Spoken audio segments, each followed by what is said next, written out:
बिस्मिल्लाहिर्रहमानिर्रहीम। अस्सलामुअलैकुम। कहानी उर्दू क्लब में आपको खुश आमदीद। कहानी शुरू करने से पहले अगर आपने हमारा चैनल अब तक सब्सक्राइब नहीं किया तो जल्दी से कर ले ताकि हमारी हर आने वाली नई वीडियो आप तक बआसानी पहुंच सके।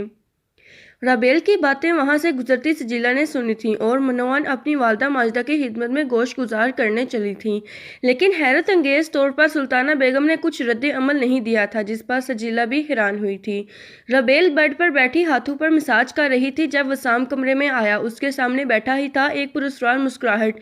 राबेल भी जवाब में हंसी थी। ही तभी वसाम ने हाथ आगे बढ़ाकर राबेल की गाल खींच लिए थे। आजकल ये वही चीज थी जिससे राबेल को डर लगता था। अब वो राबेल को बेला नहीं टेडी बियर कहता था, जिस पर राबेल चिढ़ जाती थी। वसाम को पसंदीदा मशगला अब बस बेला को छेड़ना ही था। आते जाते उसके गालों को खींचना उसे अच्छा लगता था। राबेल रद्द अमल में जरा सा मुस्कुराई थी, जिस पर वसाम ने हैरत से उसे देखा था, क्योंकि राबेल को तो चिढ़ जाना चाहिए था।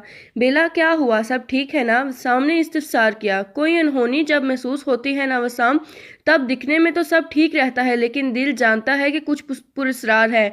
कोई आंधी है जो चलने वाली है, जाने वो तूफान क्या क्या लेकर उड़ जाएगा।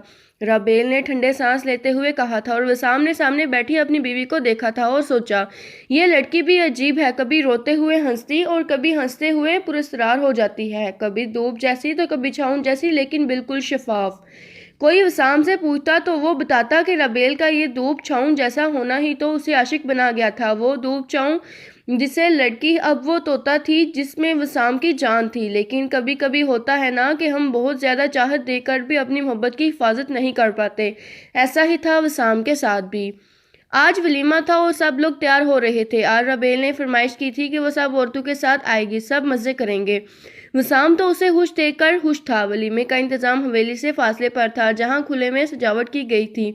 सब तैयार हो रहे थे और वसाम फैज भाई ने साथ जाने वाला था कि एकदम उसे याद आया कि उसकी घड़ी तो कमरे में ही रह गई। वो कमरे में गया तो वहां राबेल तैयार हो रही थी। एक लम्हे के लिए वो रुका था। वाकई उस लड़की में वो सब डंग थे जो किसी को भी फिरफ्ता कर सकते थे। उसके पास हुस्न था तो वो उसलूब भी था। अपनी खूबसूरती को चांद भी लगा सकती। वो राबेल वसाम बट्टी थी जो हर तरफ उस हथियार से लेस थी जिससे वसाम दिन ब दिन घायल हो रहा था। वसाम उसके पास गया और पीछे से कमर में हाथ डालकर उसके गिर्द घेरा बना लिया और शीशे में देखा था। तभी राबेल ने कहा, मैं मोटी हो रही हूं ना बालू जैसी, आप किसी और को ना देख लेना। अच्छा, राबेल ने तो ऐसे ही कहा था, लेकिन वसाम ने उसकी रूह अपनी तरफ मोड़ा और कहा, मेरी जान, तुम तो वो गुलाब हो जो पहले एक कोम्पल थी और अब खिल रहा है और आहिस्ता आहिस्ता फूलों की पंखड़ियां उसे चांद लगा रही हैं। वसाम की बात वो सुनकर खिलखिला उठी थी और उसके सीने से लगी थी। फिर वसाम का सदका दिया था, मेरा नाम, दिल घबरा रहा है, आप बस अपना ख्याल रखना और हाँ, हमेशा मुझ पर भरोसा करना। अभी राबेल ने यही कहा ही था कि कोई बच्चा आया कि वसाम को फैज भाई बुला रहे हैं और वसाम राबेल को प्यार करते नीचे चला गया। शाम के 7 बजने के करीब थे। सब औरतें तैयार हो चुकी थी। सबको एक बस में इकट्ठे ही पंडाल तक जाना था। सब लोग बस में सवार हो चुके थे कि सुल्ताना बेगम ने राबेल को ऊपर से उनकी शॉल लाने का कहा। राबेल ऊपर गई और उसे जाते अतिया बेगम ने देखा था, लेकिन उसे शॉल ना मिली। उधर 2 मिनट बाद बस चलने को थी। तभी सज्जल ने कहा, राबेल नहीं है। इस बात पर सुल्ताना बेगम सिटपिटाई थी और फौरन कहा, वो वसाम आ गया है, उसके साथ आएगी, पता तो है उसके नखरे। यह सुनकर सज्जल को तसल्ली तो ना हुई, लेकिन खामोश रही और फिर बस चल पड़ी। 10 मिनट तक मसलसल राबेल ने शॉल तलाश की मगर ना मिली। तभी उसने टाइम देखा तो 10 मिनट हो चुके थे। वो तेजी से नीचे की जानिब गई तो देखा वहां तो कोई भी नहीं था। दरवाजे से बाहर निकली तो वहां बस का नामो निशान भी न था। एक लम्हे को उसका दिमाग माऊफ हुआ था कि ये क्या है, आखिर उसे यहाँ छोड़ जाने का मकसद क्या था। अभी वो उस सोच में मुस्तगरक थी कि उसे मेन गेट जो लोहे का था वो बंद होने की आवाज आई। कुछ अजीब था। अभी वो वसाम को कॉल करने वाली ही थी कि उसने किसी मर्द को अंदर आते देखा। वो कुछ और सोच ही ना सकी थी। उसकी छुट्टी हो चुकी थी चौकीदार की भी, जो कुछ ठीक नहीं था। औरत चाहे किसी भी मुश्किल में हो, कोई भी गलत हिस्स फौरन पहचान लेती है। औरत का जिस्म, कान, नाक, आंख सब जान लेते हैं कि कौन किस नीयत से कदम बढ़ा रहा है। आने वाले की आहट का तयन करती वो किचन की तरफ लपकी थी। वहां जाते ही किचन का दरवाजा बंद किया जो कि जालीदार था। उसे आर पार देखा जा सकता था। इसके बाद वो पानी भरने किचन में वापस चली गई और फ़ौरन उबलने के लिए रख दिया। उसके बाद कैबन खंगाले शुरू किए और मिर्चें बाहर निकाली। इस सारे मरहले के दौरान उसकी नज़र बाहर ही थी जहां उससे अब भी आवाज़ें आ रही थीं। उसके बाद लोहे के बड़े चम्मच जैसे कफगीर वगैरह निकाल कर आग के पास रखे। अभी वो मुड़ी ही थी कि दरवाजे पर एक शख्स नजर आया। ये तो हवेली का चौकीदार था और रबेल को याद आया कि वो तो अब सिर्फ अकेला ही होगा यहाँ। उसे देख थोड़ा डर बैठा था कि तो चौकीदार है। वो सुल्ताना बेगम की इस बहन का बेटा था जिससे वो वसाम की शादी करना चाहती थी, लेकिन तभी उसकी नज़र उसके हाथ में मौजूद रस्सी पर पड़ी। लेकिन हिम्मत करके कहा, बाकी सब कहाँ हैं? उसका भाई कहना ही था कि वो हंसा साली भाई की तेरी तो। उसके अंदाज पर रबेल के सारे हच्छे दुरुस्त साबित हो चुके थे। वो मुसलसल उसे गंदी गालियां निकाल रहा था। तेरे जैसी औरतें इस लायक है गंद होती हो तुम लोग, शहरी लड़कियां सही, क्या फायजा बाजी ने तुम्हारे साथ भी? रबेल इस नाम पर ठिठकी थी, लेकिन उसके पास अभी वक्त नहीं था कि वो कुछ और करती। बस पहुंच चुकी थी, लेकिन वसाम को रबेल कहीं नजर न आई।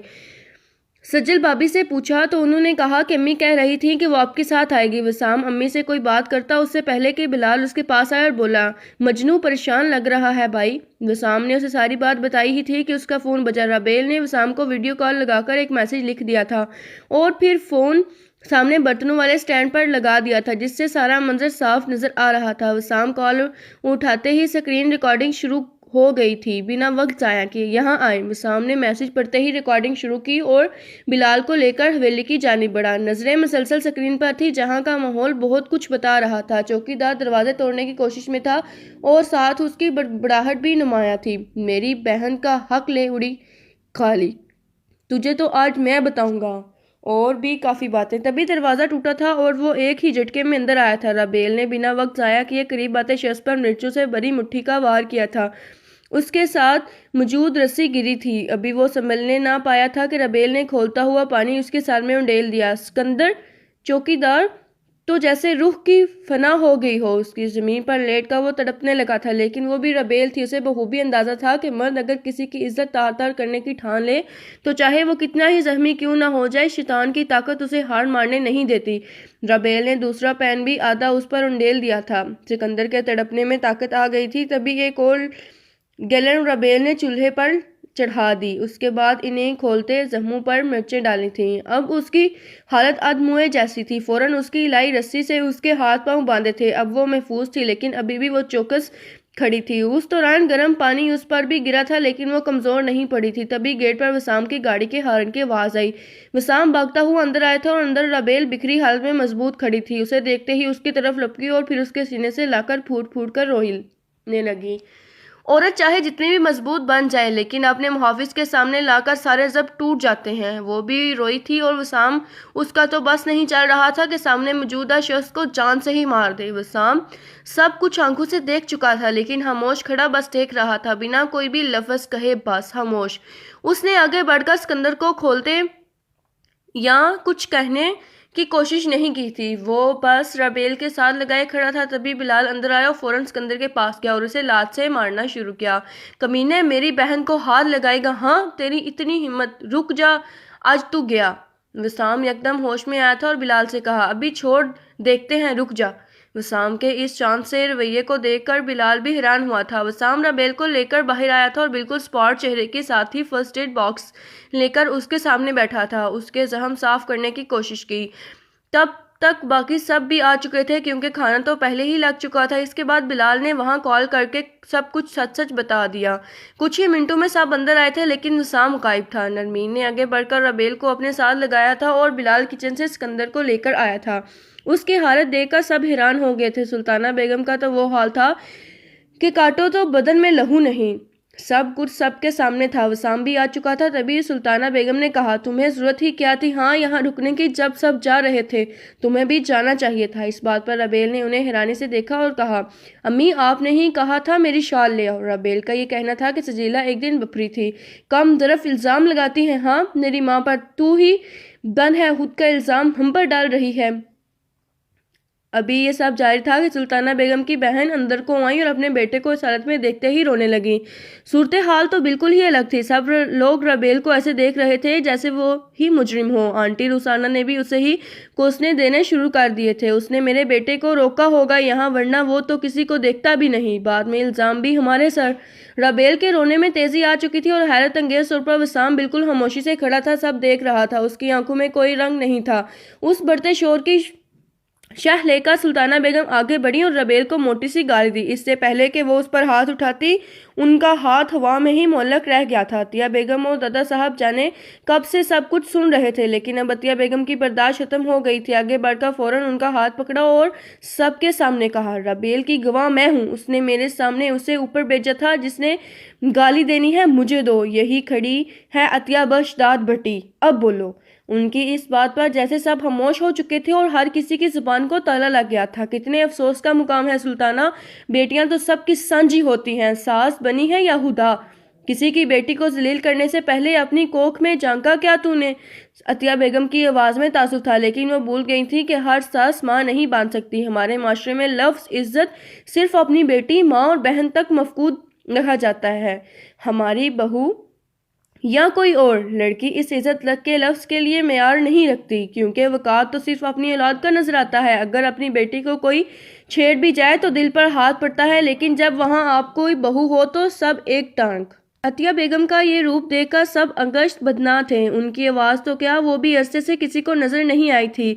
अभी ये सब जारी था कि बाहर से कुछ आवाज़ें आना शुरू हुई। दादा साहब ने फैज़ को देखने का कहा। अभी वो जाने ही वाला था कि बाररद्दी ऑफिसर अंदर दाखिल हो चुके थे और बोला, सिकंदर कौन है? इस बात पे सब हैरान हुए थे और फिर उस अदमुए शख्स की तरफ इशारा किया। ऑफिसर ने उसे गिरफ्तार करने का हुक्म दिया था कि रुसाना बेगम ने कहा, आपको किसने बुलाया है और आप मेरे बेटे को क्यों लेके जा रहे हैं?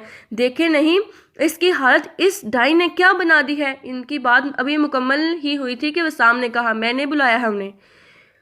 इस भीड़ ने मेरी बीवी को इज्जत पर हाथ डाला है। ये हालत का शुक्र करें कि आपके बेटा जिंदा है, वरना उसकी सजा तो मौत थी। वसाम का लहजा बिल्कुल सपाट था। सुल्ताना बेगम जो इसकी हमेशी को अब तक अपने हक में समझ रही थी, अब काया पलटने पर परेशान थी। वसाम आगे बढ़ा और सिकंदर को जोरदार लात रसीद की थी। क्या सबूत है कि उसने ऐसा कुछ करने की कोशिश की थी? ये हो सकता है यहूद से ऐसा कर रही हो, आफिया ने कहा था। उसकी बात सुनकर एक तलख मुस्कुराहट वसाम के चेहरे पर उभरी थी। सबूत भी मिल जाएगा सबको। ऑफिसर आप इसको ले जाएं। ऑफिसर आपको तो सब सबूत मिल चुके हैं ना? वसाम ने अपनी माँ की तमाम तंबीही नजरों को नजरअंदाज करते हुए कहा। उनके जाते ही वसाम ने बिलाल के कान में कुछ कहा और वो एक लेट करके आया था। वसाम ने अपना फ़ोन वहां मौजूद एलईडी के साथ कनेक्ट किया। टीवी पर एक मंजर चलने लगा था जहां रबेल घबराई हुई नजर आ रही थी। जालीदार दरवाजे से सिकंदर को भी देखा जा सकता था। उसकी गालियां और बातें वाज़ेह थी कि वो किस नीयत से यहाँ है और उसकी वजह क्या है। ये वो रिकॉर्डिंग थी जो रबेल ने वसाम को करने के लिए कहा था। अब जाके वसाम समझा था कि रबेल ने क्यों कहा था। जैसे जैसे वीडियो आगे बढ़ रही थी, उस लड़की को देख रहे थे सब, जो देखने में कमज़ोर सी थी लेकिन एक बेड़ के की तरह उसके ऊपर टूट चुकी थी। लड़कियों को ऐसा ही होना चाहिए, शेरनी की तरह, जो हाथ डाले उसका हाथ चबा जाए। उस दौर में नाजुक तितलियां कुचली जाती हैं। वीडियो खत्म होते ही वसाम रबेल के पास गया और उसके कंधे पर हाथ रखा और कहा, लोगों की गलत फहमी दूर हो चुकी है अब तक। ये रबेल है, वसाम का गुरूर जो अनमोल है और जिसकी इज्जत भी अनमोल है। कोई भी इतनी हिम्मत नहीं कर सकता कि उसे हाथ भी लगाए। लोग लड़कियों को इसलिए तशद्दुद का निशाना बनाते हैं क्योंकि वो समझते हैं कि ये कमज़ोर हैं, लेकिन लड़कियां कमज़ोर नहीं हैं अगर वो हिम्मत करें तो।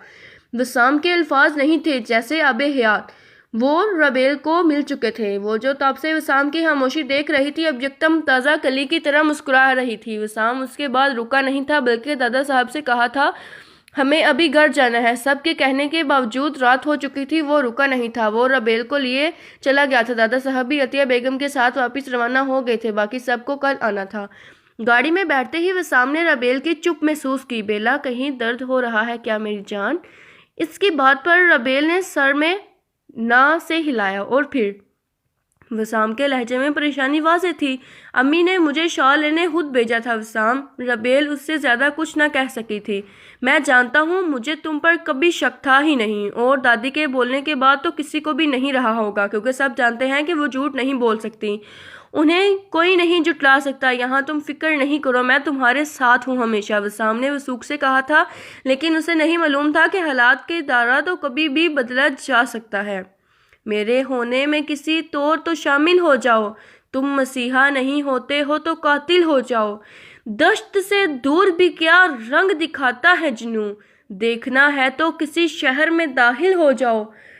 जिस पे होता ही नहीं होने दो आलम साबित। बढ़ के एक दिन उसी गर्दन में हमाइल हो जाओ।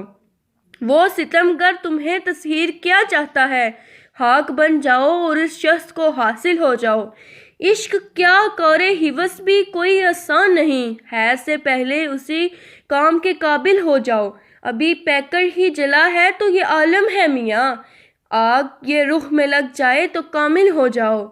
मैं हूँ या मौजे फना और यहाँ कोई नहीं। तुम अगर हो तो ज़रा राह में हाइल हो जाओ। घर जाकर रबेल सीधा अपने कमरे में चली गई, जहां वसाम कुछ देर बाहर लाउंज में बैठा अपनी ही सोचों में गुम था। उसने रबेल को तहफ़्फ़ुज़ देने का वादा किया था, लेकिन वो नाकाम था। मोहब्बत, इश्क और चाहत सब दे रहा था, लेकिन उसकी हिफाजत नहीं कर पा रहा था। खानदानी मर्दों का अलमिया यह होता है कि वो अपनी बीवी से मोहब्बत तो करते हैं, लेकिन उसकी हिफाजत अपने ही घर वालों से नहीं करवा पाते। उस पर आने वाली किसी उंगली को तोड़ नहीं सकते। वसाम भी इसी कश्मकश में था। उसे सब दिख रहा था, लेकिन अभी वो खामोश था। एक तरफ माँ थी, बहनें थी, तो दूसरी तरफ बीवी, और साथ वो औलाद जो भी दुनिया में आई भी नहीं थी, लेकिन जान से अजीज थी। माँ को सख्त लहजे में कुछ कहता तब भी दिल में खिसक रही थी, और ये सब अगर रबेल सहती रहती तब भी चैन न आता। लोग कहते हैं मर्द बहुत सख्त होता है, इसलिए बीवी के एहसास नहीं समझता, लेकिन नहीं, मर्द तो मोम से भी ज़्यादा नरम होता है। तभी तो वो फंस कर रह जाता है अपनी माँ और बीवी में। वो दोनों में से किसी के साथ भी ज्यादती नहीं कर पाता, इसलिए मिट्टी का मादू कहलाया जाता है। वसाम अपने ही सोचों में थाकर किचन में गया और वहां से दूध लेकर कमरे में आया था। रबेल कपड़े तब्दील कर चुकी थी और अब आईने के सामने खड़ी अपने बाल संवार रही थी। वसाम उसके करीब गया और उसका हाथ पकड़ा था। उसके हाथ पर मौजूद जख्म देखकर उसे न जाने क्या क्या याद आया था, लेकिन आज उसके पास लफ्ज़ नहीं थे कि अपनी बीवी जो कुछ कोई दिलासा दे सके, कुछ भी कह सका, क्योंकि अब की बार हरफ रबेल की इज्जत पर उठा था। कहने को बहुत कुछ था ही नहीं। वो उसे ज़माने की सर्दो गम से बचा सकता था, माशरे में उस पर उठने वाली हर उंगली तोड़ सकता था, लेकिन अपने घर में अपनी माँ बहनों को कहता उसकी इज्जत करें। रबेल की आंखों में एक इंतज़ार था कि शायद अब वो कुछ बोले और या किसी के बारे में कुछ, लेकिन वो बिल्कुल खामोश रहा था। बोला तो बस इतना, दूध पी कर सोना बेला। रबेल और वसाम सारी रात अपनी अपनी जगह पर करवट लिए अलग अलग सोचों में डूबे हुए थे। सब लोग घर आ चुके थे और इस वाक़े का जिक्र भी किसी ने नहीं किया था, लेकिन अब रबेल किसी को चाह कर भी वैसा मान, इज्जत और प्यार नहीं दे पा रही थी। वो सुल्ताना बेगम को देखती तो वो उसे बेड़िया नजर आता था। सुल्ताना बेगम ने एक दो दिन इंतज़ार किया और हालात देखते, लेकिन सबको खामोश पाकर वो वापस अपनी जोन में लौट आई थी। वसाम भी नॉर्मल था, बस भूलता काम था। सज्जल, नरमीन और रबेल अतिया बेगम लाउंज में बैठी थी। वहीं रबेल को एहतियात के बारे में बता रही थी। बीच बीच में तीनों में से कोई शरारती जुमला छोड़ देता और सब हंस देते। सुल्ताना बेगम ने यह मंजर देखा था और उन्हें जैसे आग सी लग गई थी। फौरन लाउंज में आई और बिना कुछ कहे नरमीन को चुटिया से पकड़ लिया था। बांझ कहीं की, खुद दोनों ने मेरे बेटे को बेऔलाद रखा है और यहाँ चुस्के ले रही हैं। अभी वो जाने और क्या क्या बोलती कि रबेल आ गया और नरमीन को एक तरफ किया था। अम्मी जी, औलाद मर्द के नसीब से होती है और दौलत औरत के। कभी सोचा नहीं है क्या कि दोनों बीवियां ही बांझ कैसे हो सकती हैं? चाहे 50 बीवियां ले आएं या पूरे मुल्क की बाहों को पास ले आएं, इन दोनों को ले जाएं, लेकिन इतना बता दूं कि पोता चाहिए तो अपने बेटे को लेकर जाएं बाबू के पास। अब इन दोनों को भेड़ बकरी समझना छोड़ दें। सुल्ताना बेगम तो उसकी बात पर हैरान ही रह गई थी। आज तक जो भी हुआ या जो भी किया, रबेल की कभी आवाज़ तक नहीं निकली थी, लेकिन आज वो बोली थी, उन्हें आईना दिखा गई थी। लेकिन कुछ लोग होते हैं जो इतने हरदर्म होते हैं कि सब जानकर भी उसे तस्लीम करने की बजाय अंधेरे में टामिक टोइयां मारते रहते हैं। अभी भी ऐसा हुआ था। सुल्ताना बेगम ने उस बात को अपनी अना पर लिया था, लेकिन दिल ही दिल में वो रबेल की बातों को मान चुकी थी। उनकी अना को अब ये गवारा नहीं कर रहा था कि एक लड़की उनके बेटे के बारे में कुछ ऐसा कह गई वो सुखी हो। अब वो ठान चुकी थी कि इन्हें क्या करना है। रबेल बेटा, तुम्हें ऐसा नहीं कहना चाहिए था, अतिया बेगम ने कहा। रबेल ने उनकी तरफ ताज्जुब से देखा और बोली, दादी ये कब तक चलेगा? अम्मी का ऐसा रवैया, पहले आपके साथ अपनी मन मर्जी, फिर सज्जल भाभी, फिर नरमीन भाभी, और अब मेरे साथ। किसी की भी बेटी को ऐसे जानवरों की तरह मारना ठीक नहीं क्या? हर वक्त एक ही चीज, पांच पांच, कभी कोई फकीर, कभी कोई जाली बाबा, कभी कोई जादू। दादी अब इन्हें होश के नाखून लेने होंगे। उस दिन उन्होंने जो किया वो है क्या बुलाने लायक? जब तक खामोशी से बर्दाश्त करें। अतिया बेगम ने उस मासूम लड़की को देखा था जो बस बोले जा रही थी। उसे अभी खानदानी सियासत का इल्म नहीं था जो कि सुल्ताना बेगम रुझाने वाली थी। कहानी के मुतालिक अपनी कीमती राय देना कमेंट बॉक्स में ना भूलिएगा। आज के लिए इजाज़त, शुक्रिया। कहानी उर्दू।